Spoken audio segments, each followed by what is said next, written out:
बहुत बहुत आभार उमेश जी इस इंसाइट के लिए। और निश्चित रूप से बाकी तो जो सभी बातें महत्वपूर्ण हैं ही, उसके साथ जो एक समस्या आज के समय में हर घर में, हर परिवार में, विद्यार्थियों के बीच में, युवाओं के बीच में नजर आ रही है कि ये न जाने कौन सा ट्रेंड है, ये न जाने कौन सा फैशन है कि हम सारी रात जाग कर तो पढ़ेंगे और सुबह 10 बजे तक, 11 बजे तक, 12 बजे तक सोएंगे। उसका जो एक रीजन हमें आपके द्वारा ऐसा न करने को मिला कि हाँ उस समय सारी नकारात्मक शक्तियां प्रभावी होती हैं, ये निश्चित रूप से महत्वपूर्ण है। और यहाँ उपस्थित विद्यार्थियों को और बाद में यूट्यूब के माध्यम से भी इस बात को सुनने वाले लोगों को गंभीरता से इस बात पर सोचना चाहिए।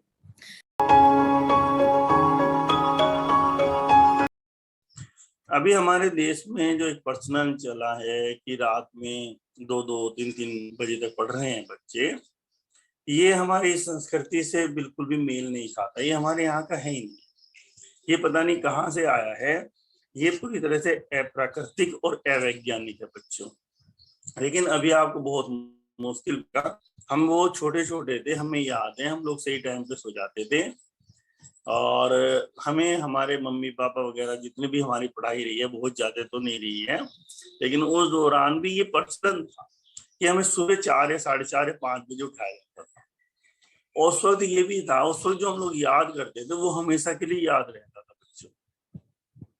तो उस वक्त हम लोगों ने, हमें उठते बड़ा जोर पड़ता था, लेकिन जब उठ जाते थे तो बहुत अच्छा लगता था और चीजें अच्छी तरह याद हो जाती थी। लेकिन अब जो योग में आए तो काफी स्टडी भी हुई, अस्तित्वगत कुछ ऐसे संकेत मिले कि यार वो तो प्राकृतिक था, उसके पीछे कारण क्या आते हैं। तो उन कारणों पे थोड़ा सा प्रकाश डालना चाहूंगा बच्चों। जैसे मैंने पहले भी यहाँ बोला नहीं बोला, लेकिन मैंने इस पे लिखा है एनर्जी पे, कि यहाँ पर बच्चों 2 एनर्जी काम कर रही है, एक निगेटिव और एक पॉजिटिव। तो कारण क्या है बच्चों में ये बात क्यों गई, रात में आप देखो, रात में आप पढ़ाई करते हैं और ये पूरा ब्रह्मांड एनर्जी है। ये आप लोगों ने साइंस में पढ़े लिया है, सब कुछ एनर्जी है, हर तरह की एनर्जी बह रही है, सारा खेल एनर्जी का है ना बच्चों। तो यहाँ मैं कहना चाह रहा हूँ कि रात में जो आप पढ़ाई कर रहे हैं, पढ़ाई तो आप कर रहे हैं, आपको नहीं मालूम है। देखिए आप देखो कितनी एनर्जी वहां पर है, वो प्राकृतिक भी नहीं है और वो अवैज्ञानिक भी है। वहां पे एनर्जी चल रही है। इस वक्त रात में कितने लोग जागे हुए हैं, इस बात को थोड़ा ध्यान से देखो। कौन लोग जागे हुए हैं? या तो कोई कहीं पर ताश खेल रहा है, वो लोग जागे हुए हैं, या कोई लोग कहीं पर चोरी की डकैती की प्लानिंग कर रहे हैं, कहीं पर पूरे स्थित है। आप लोग नहीं, आप तो पढ़ाई कर रहे हैं। या कहीं पर शराबें पी जा रही हैं, वो रात का ही काम है ना। या कहीं पर किसी की हत्या की साजिश चल रही है, वो भी रात का काम है। जो भी रात में काम हो रहा है, तो कितनी कितने तिरंगे, कितने परसेंट तिरंगे इस तरह की छोड़ी जा रही है। फिर सारे पेड़ पौधे कार्बन डाइऑक्साइड छोड़ रहे हैं, ऑक्सीजन उस वक्त नहीं छोड़ रहे हैं, जबकि आपके ब्रेन को ऑक्सीजन चाहिए, है ना। तो इतनी ऑक्सीजन वहां पर नहीं है। चारों तरफ माहौल कार्बन डाइऑक्साइड का बना हुआ है, निगेटिव एनर्जी का बना हुआ है। उसके दौरान आप पढ़ाई कर रहे हैं, निश्चित से आप पढ़ाई करें, अच्छी पढ़ाई हो जाती है आपकी, लेकिन आपके शरीर को कितनी तरह से ऊर्जाएं प्रभावित कर रही हैं और तो जीवन खाली पढ़ाई तो नहीं है, वो एनर्जी भी आप ले रहे हैं, जिस एनर्जी में आपको सो जाना चाहिए था, आपको उस एनर्जी को लेना ही नहीं था। ठीक है ना। फिर आप सुबह को देखो, सुबह को 4-4:30 बजे स्वाभाविक रूप से क्या होता है, मंदिरों में पूजाएं शुरू हो जाती हैं। चाहे वो गलत हो लोग, अच्छे लोग हो, लेकिन उस वक्त वो बहुत अच्छे हैं। सुबह उठे, पूजा पाठ कर रहे हैं, मंदिरों में आरतियां चल रही है, घंटे बज रहे हैं, घंटे की अपनी ध्वनियां होती हैं, उधर अजाने शुरू हो गई हैं। अजाने शुरू हो गई, जो अजान दे रहा है व्यक्ति पूरे भाव से दे रहा है, सबको जगा रहा है, प्रकृति उठ गई है, पेड़ पौधे सब जाग गए, पशु पक्षी बोल रहे हैं, पूरे मस्त हैं पशु पक्षी, सुबह उठकर सो के आ चुके हैं हम। अब उनकी भी ध्वनि में एक ऊर्जा है, ठीक है ना। जितने गुरुद्वारे हैं, क्रिश्चियनिटी में जितने काम हैं, सुबह को कितने लोग योग कर रहे हैं, प्राणायाम कर रहे हैं, कोई घूमने जा रहा है, वो पूरी तरह से तनाव रहित है। एक इतनी एनर्जी, तो देव शक्तियां उस दौरान घूम रही हैं, रात में राक्षसी शक्तियां घूम रही हैं, तो देव शक्तियों का सहयोग बहुत मिलता है उस वक्त। फिर दूसरा क्या है, आपका शरीर है, शरीर की आपकी घड़ी है रोजाना की, कि आप इतने बजे उठते हैं, इतने बजे जैसे आप उठते हैं आपका शरीर के जो केंद्र हैं वो मल मूत्र बाहर फेंकने के लिए तैयार हो जाते हैं। रोज का एक रूटीन है, वो मल मूत्र बाहर फेंकेंगे, शरीर के वेस्टेज को बाहर फेंकेंगे, फिर आप वो सारा रूटीन आपका टूटता है। आपके सोने का रोजाना का रूटीन है, रात को सोने का सुबह को उठने का, वो रूटीन टूटता है। आप अपनी जो आपकी मन की जो घड़ी है, आपके इस जो अपने ऑर्गन्स की सबकी समझ है ना, और जितना भी नीचे का नाभि वाला ऑर्गन्स है उसकी जो समझ है ना, जिसको सेकंड ब्रेन भी बोलते हैं, उसकी एक अपनी समझ है, उस समझ को आप डिस्टर्ब कर रहे हैं, है ना। तो ये सब चीजें थोड़ा सा आपको गौर करती है। जो नई युवा पीढ़ी आ रही है, ये भारतीय जो संस्कृति है, एक तो हर व्यक्ति को अपनी संस्कृति, अपने जो वहाँ का वायुमंडल उसके अनुसार ही अपने जीवन को तय करना चाहिए। हमारी संस्कृति में ये रात की पढ़ाइयाँ नहीं थी, और ये अब शुरू हो गया है। आप 3 बजे तो सो रहे हैं, 8-9 बजे उठ रहे हैं। सारे शरीर में जो एक समय था आपका, उसे 5-6 बजे मल को बाहर आ जाना था। मल को बाहर फेंकने के लिए आपके शरीर में क्रिया होती है अपान वायु की, वायु उस पर प्रेशर लगाती है, वो मूत्र को बाहर फेंकती है, मल को बाहर फेंकती है। आप चादर में लेटे हुए, वो वायु वहां पर, क्योंकि आपका तो सहयोग नहीं है, वो बाहर निकल के जा रही है ना। जिस वक्त आप टॉयलेट जाते हैं वो वायु का कोई सहारा आपको नहीं मिलता, वायु ही फेंकती है मल मूत्र को बाहर, तो आपकी अपान वायु डिस्टर्ब हो जाती है। फिर आप डॉक्टर्स के यहाँ बैठे, मुझे कॉन्स्टिपेशन हो गया, मेरा पेट साफ नहीं होता है। लेकिन क्या गलती है किसी की? यहाँ एक बड़ी जिम्मेदारियों के साथ हम इस बॉडी को, इस वाहन को, ये वाहन है हमारा, इसको लेकर आए, इसकी बड़ी जिम्मेदारी है, इसकी समझ हमारे पास होनी चाहिए, ये कैसे संचालित होता है, इसमें सारा एक सिस्टम चल रहा है, तो सारा सिस्टम डिस्टर्ब हो रहा है।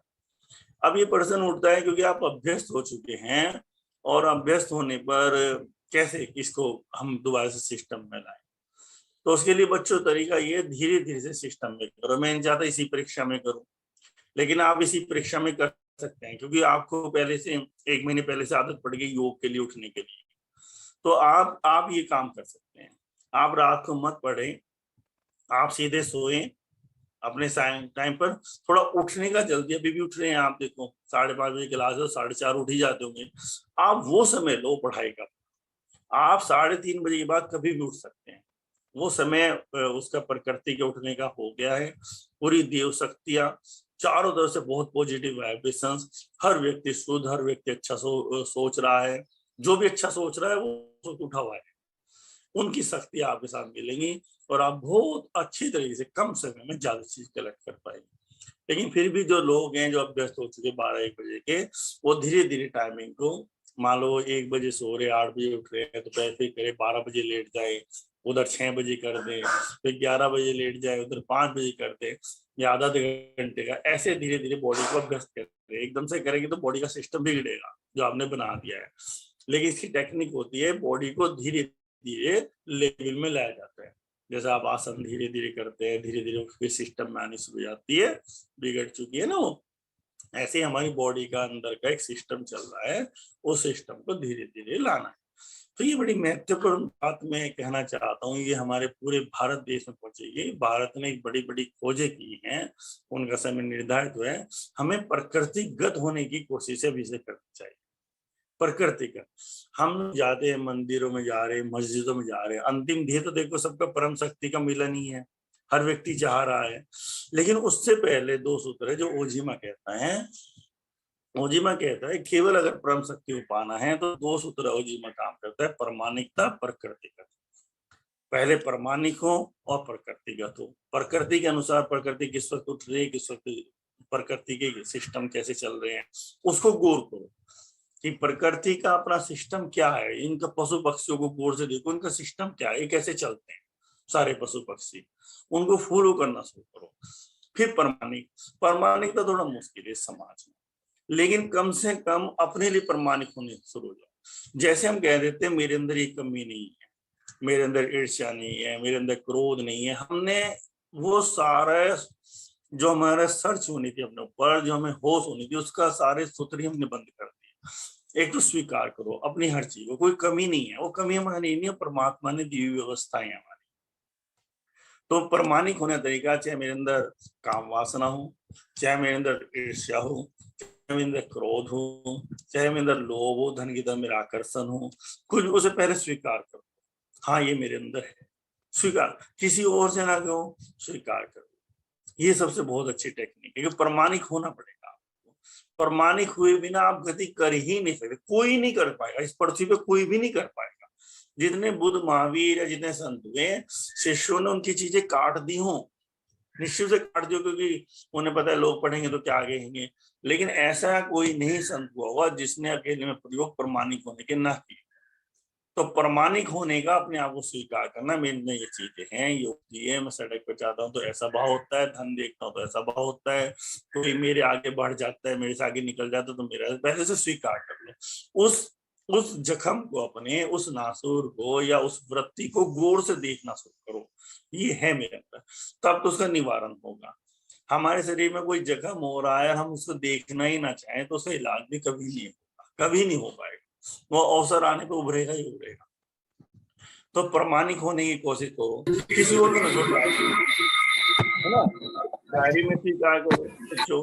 डायरी में अगर नहीं आप लिख सकते, आपको लगता है डायरी में लिखकर आपको डर है, तो आप कागज पे लिख लिख कर फाड़ फाड़ के फेंक दो उसको, कि मेरे अंदर ईर्ष्या है, मेरे अंदर आज मुझे ईर्ष्या हुई, आज मुझे अपनी सहेली से ईर्ष्या हुई, मुझे आज अपने दोस्त से इतनी ईर्ष्या हुई, वो मेरे से ज्यादा नंबर लिया है, तो लिखो फाड़ फाड़ के फेंक। आज फला व्यक्ति को देख के मेरे अंदर काम वासना उठी उठी उठी।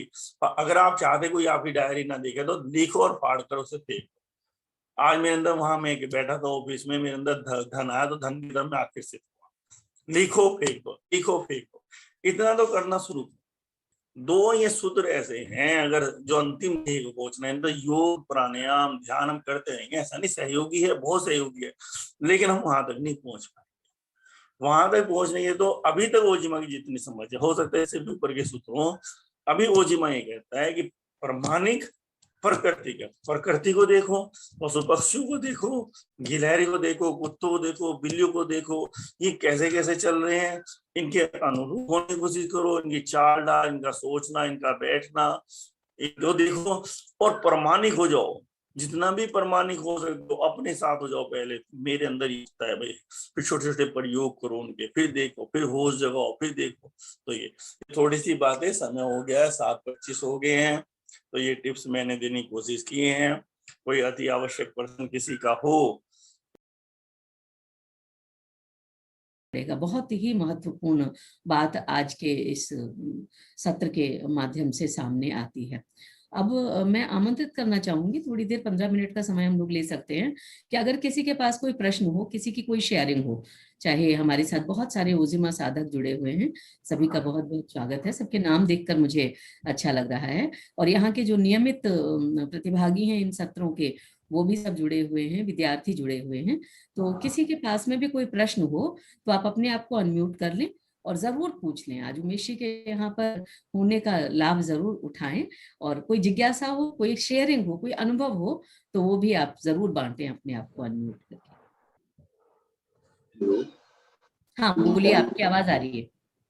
सर सर आजकल मतलब युवाओं के साथ साथ सबसे ज्यादा प्रॉब्लम ये फेस होती है कि मतलब सर पूरा डे वर्क करने के बाद भी मतलब रात को नींद नहीं आती है, तो जस्ट लाइक सर उसका मतलब सॉल्यूशन क्या हो सकता है? क्या रात्रि ध्यान करके सोना चाहिए, या फिर मतलब जैसे कभी कभी ऐसा होता है कि हम नींद नहीं आ रही होती है, मतलब नेचुरल नींद नहीं आ रही होती है, हम जबरदस्ती सोने की कोशिश कर लेते हैं, तो उस स्थिति में सर हम क्या सबसे अच्छा कर सकते हैं उस समय? हरिओम बोल रहे हैं ना? Yes sir, yes. बेटा एकदम ना नींद, क्योंकि हमें सहज एक छोटा ध्यान बोला है नींद को, तो तनाव से तो वो नहीं आएगा, सोने का प्रयास तो नहीं करना है उस दौरान। तो उस दौरान ये कभी कभी हो सकता है ना, उस दौरान आप कुछ अच्छी किताबें पढ़ सकते हैं या ध्यान में बैठ सकते हैं। तो ध्यान भी, जब आप ध्यान में बैठेंगे तो हम उसका सदुपयोग हो जाता है, और उसके बाद भी जब ध्यान में बैठते हैं हम, जब ब्रेन से हमारी एनर्जी नीचे आनी शुरू हो जाती है, हृदय केंद्र पर, हृदय से नाभि केंद्र पर आ जाती है, तो हमें नींद जल्दी आनी शुरू हो जाती है। नींद ना आने का कारण है कि ब्रेन में अभी थॉट्स का भी चल रहे हैं किसी भी प्रकार के। तो मैं समझता हूँ वहां पे ना नाभि ध्यान सबसे अच्छा रहेगा, कि आप बैठ जाए और शरीर को शिथिल कर दें। तो नाभि पे हम जब नीचे ऊर्जा ले आएंगे ना तो ब्रेन को रिलीफ मिल जाएगा। तो हम लोग आप देखेंगे कुछ समय बाद 15-20 मिनट बाद ही ना एक तो हमारा सदुपयोग हो गया, नाभि की तरफ हम चले गए, हृदय पर आ जाए, हृदय से फिर धीरे धीरे नाभि पर आ जाए। तो जैसे ही ब्रेन शांत होगा तो नींद हमें वहीं बैठे बैठे आनी शुरू हो जाएगी और हम सो सकते हैं वहां पर। और नींद में अगर सोने की कोशिश करते तो नींद कभी नहीं आती है। या कोई और अन्य सदुपयोग कर सकते हैं, किसी गुरु की कोई ऐसी बुक पढ़ सकते हैं, है ना।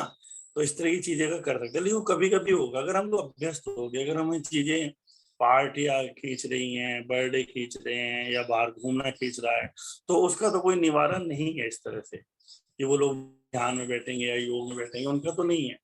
वो तो सिस्टम पूरा धीरे धीरे हमें अपने अंदर पहले ये समझना होगा कि ये जो प्रकृति के साथ हम जीना कैसे शुरू करें, धीरे धीरे अभ्यास करना पड़ेगा। अगर वो अभ्यस्त है जागने का तो उसको धीरे धीरे, जैसे मैंने बताया कि 12 है तो फिर 11:30 बजे लेटने की कोशिश करें, फिर 11, फिर शरीर संभाल लेता है।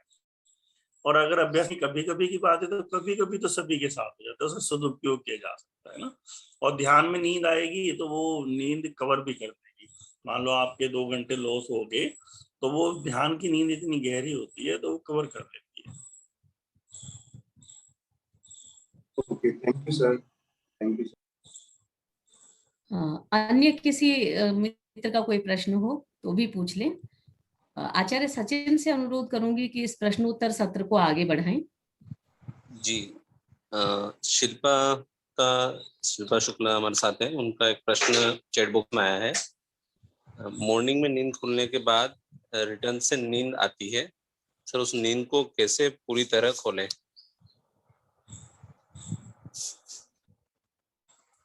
हाँ शिल्पा, उसमें देखो नींद तो अपनी तरफ खींचेगी हमको। वैसे तो बॉडी जब जो अभी तक अनुभव रहे हैं, जब हम मॉर्निंग में उठने लगते हैं तो मैं समझता हूँ कि अंदर की घड़ी हो पहले से ही शुरू में तो हमें अलार्म का साथ लेना पड़ता है। तो अलार्म की भी जरूरत नहीं पड़ती है कि अलार्म से पहले हमारी आंखें खुल जाती हैं। उसके लिए तरीका ये है कि आप जैसे लेटे हैं तो हमें बॉडी को एनर्जाइज कर दें नीचे लेटे थे, और ये वैसे भी जरूरी है। एक तो बॉडी को चारों दिशाओं में खींचे, हाथों को ऊपर करके, जैसे हम लोग हस्तपाद आसन करते हैं ना, ताड़ासन करते हैं, वहीं पर लेटे लेटे पैरों को पैरों की तरफ, सिर को सिर की तरफ, हाथों को ऊपर की ओर ऐसे खींचे पूरी बॉडी को। ये बहुत जरूरी है। ये योगिक एक्सरसाइज भी है कि आपको सुबह उठते ही इसको पूरी तरह से खींच देना चाहिए। तो वहां पे एक तो बॉडी को एनर्जी को काम करने का मौका मिलेगा, वो पूरी एनर्जी खुलेगी। फिर दोनों हाथों को रब करें, जितना भी रब हो सकता है हाथों को रब करना है ऐसे। और थोड़ा आंखों को एनर्जी दें, है ना। तो आंखों को एनर्जी दे, उस पर आंखों को एनर्जी मिलती है ना। और वही हाथों को आप अपने गालों पर, कानों पर, माथे पर, हाथों पर ऐसे रगड़ेंगे तो आप देखेंगे इतना स्वस्थ महसूस करेंगे, इतना एनर्जेटिक महसूस करेंगे आपको। और एक योगिक क्रिया भी है कि हर योगी को सुबह उठते हुए एकदम से नहीं उठना चाहिए, पहले धीरे धीरे अपने हर ऑर्गन को एक्टिव करना चाहिए। और वो जब ऑर्गन एक्टिव हो जाएगा तो वो ज्यादा सहयोगी है। जी, रवि सर ने हैंड रेज किया है। आज का सेशन और आज का सत्र मेरे विचार से शायद जितने भी हमारे लोग हैं, जितने भी बच्चे हैं, जितने विद्यार्थी हैं, और आजकल जो दौर चल रहा है, इस दौर के हिसाब से मैं समझता हूँ कि बहुत ही जरूरी था और बहुत इंसाइटफुल था हम सभी के लिए। और एक दृष्टि जो ओझिमा की दृष्टि है, वो दृष्टि निश्चित रूप से आज के समाज को एड्रेस करती है, आज के दौर को एड्रेस करती है, जहाँ सिर्फ मानने की बात नहीं है बल्कि एक विज्ञान सम्मत प्रामाणिक तरीके से किसी भी चीज को स्वीकार या अस्वीकार किया जाता है। तो हम सभी के लिए बहुत ही महत्वपूर्ण और बहुत ही उपयोगी सत्र रहा। और सिर्फ परीक्षा के दृष्टिकोण से नहीं बल्कि शायद हमें जीवन में भी इन बातों को अपनाने के पूरे प्रयास करने चाहिए। बच्चों के जो प्रश्न रहे उस कारण से मुझे अपने आप को बोलना पड़ा। बच्चों देखो, सबसे महत्वपूर्ण बात ये होती है कि आपका ऑब्जेक्टिव क्या है, उद्देश्य क्या है, आप किस लिए उठ रहे हो। और जब वो उद्देश्य आपका बड़ा होता है, महत्वपूर्ण होता है, तो आप उसके लिए प्रयास करते हो और तब आपका शरीर भी साथ देता है। अभी अगर आपने ये उद्देश्य बनाया कि परीक्षा है और परीक्षा के कारण हमें उठना है और प्रश्न तैयार करने हैं, तो निश्चित रूप से चूंकि बहुत सारे तनावों से आप गुजर रहे हो, फिजिकल है, मेंटल है, साइकोलॉजिकल है, परीक्षा में पास होने का डर है, तो ये जो कई तरह के तनाव हम लेकर के चलते हैं, तो वो उसका जो कुमुलेटिव प्रभाव होता है वो बहुत बड़ा हो जाता है और अल्टीमेटली फिर वो हमारे शरीर पर आता है और हमारे शरीर के जितने भी ऑर्गन्स हैं, मन है, उन सब पर असर पड़ता है। तो इसलिए ये कोई तुरंत फुरत वाली चीज नहीं है कि आप तुरंत कोई टेक्निक आप सोचो कि हाँ भाई हो गया, बस काम खत्म हो